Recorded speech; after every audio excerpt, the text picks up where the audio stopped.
Okay, so here's the animation that we've got. I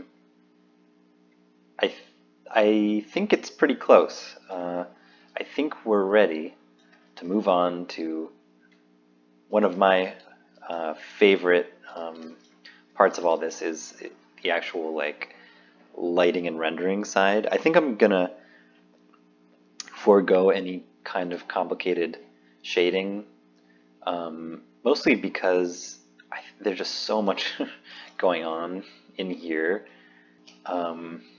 I'm gonna just keep it all like the same sort of basic Arnold shader, I think. But we'll see. I mean, like maybe we can experiment a little bit. So to get started, I'm just gonna I'm gonna make a ground plane, and part of the reason I'm doing this is because the one that I did previously also had this sort of like reflective ground plane, and I kind of like that. So I'm gonna add a standard shader to it, Arnold shader, and I'm gonna make this like a chrome a preset, and maybe just for now I'm just gonna like add like a light, like a big light dome, just to see something. So I'm gonna hit render. You can't see it because it's on a different screen. I'm gonna move this window over and dock it so that you can see it here. Okay. So anyway, we see that that's working. I'm gonna delete this guy, and I'm just gonna add a couple of these area lights.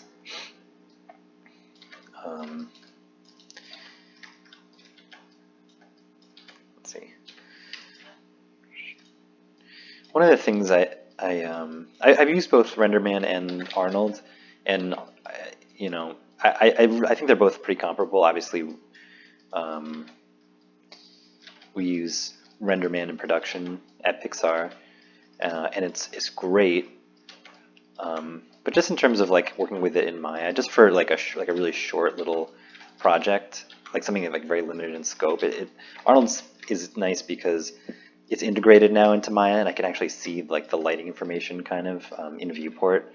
And at least with the last version of RenderMan I checked, it wasn't doing that. And maybe I'm wrong at this point, or maybe there's some option checkbox that I wasn't hitting or whatever. But anyway, I kind of like how Arnold is functioning at the moment. So I'm going to bring the exposure up, just change some of these settings, and then let's just see what we got. Okay, cool, there we go. I'm setting this up in such a way where I'll be able to see some like contrast in the shapes. I want to set a camera angle that I can see the motion clearly. Yeah, I'm just trying to do stuff like not like super fancy, just something where we can just kind of see the work and read it clearly, like read the depth. That's all I'm kind of looking for. Let's click off the render, and I'm gonna assign another shader to this guy, and it'll be not as reflective as the chrome. Maybe I'll just bring down the color a teeny bit. I don't think I want it to be quite as shiny either. Like maybe it's a little bit more matte. So I'll bring the roughness up a little, and let's see what that did. Hey, did you do it? Let's double check. Are we actually seeing what we're seeing? Yeah, we are. Okay, cool. Oh, interesting. I kind of like it when I think maybe we want to change the angle of these lights.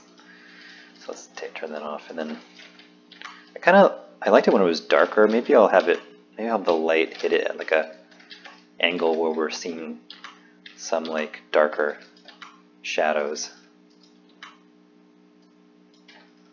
Why can't I? Huh. Okay. I'm going to turn the exposure up even more. That's pretty high. I notice when I turn the spread down, it really it makes it like a hotter light. Maybe I'll bring that up. Okay, let's see what that did.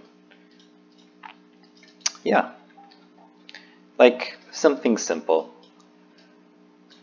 maybe I'll, just for now, I'm going to take the, ooh, yeah, I'm going to take the resolution. I'm going to change the resolution to more of like a square. Like you can do that in render settings. Oh, it is a square. I guess I'm just not seeing. Maybe what I'll do is I'm going to duplicate the camera, and I'm going to name that shot cam just to keep it separate.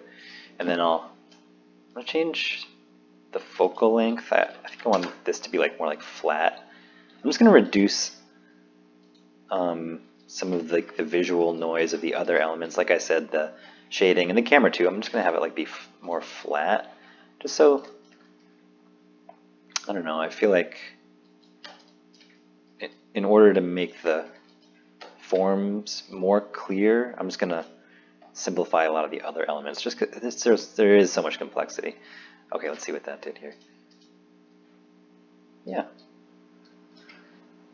that's cool.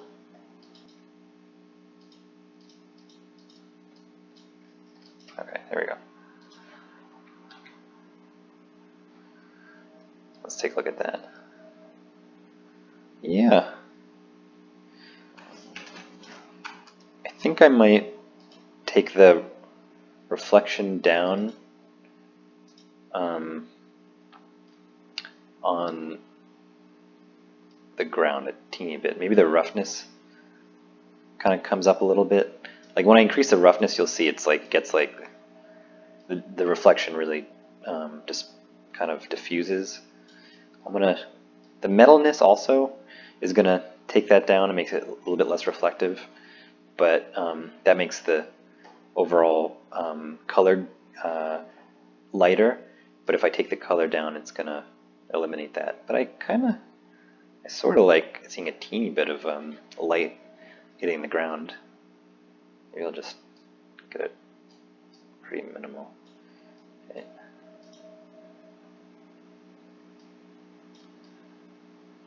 Yeah. And then it's hard to know what to do with this angle. I kind of like it being slightly looking up. That look right? Yeah. Maybe I'll move it over a teeny bit more, like kind of center it.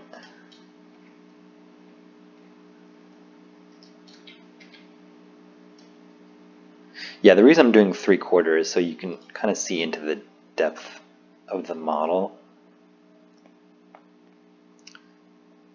I think that's better. You can tell like that it's 3D versus the side or like profile or like closer to the front. Cool. Yeah, it's pretty simple. I mean, maybe I will tweak the lights a little bit more, but I think I'm feeling like already this is getting close. Maybe I'll actually bring this all the way over. Maybe it's like more backlit. Let's try that. Yeah, that's neat. Maybe it's better. Yeah. Okay, it just feels a little more dramatic or something. Like it reminds me of like a kind of a black and white photo of like a sculpture in like an art book like that. So maybe I'll render this out. Like I'll make a few like little tweaks. I'll render it out and see what we got. Okay.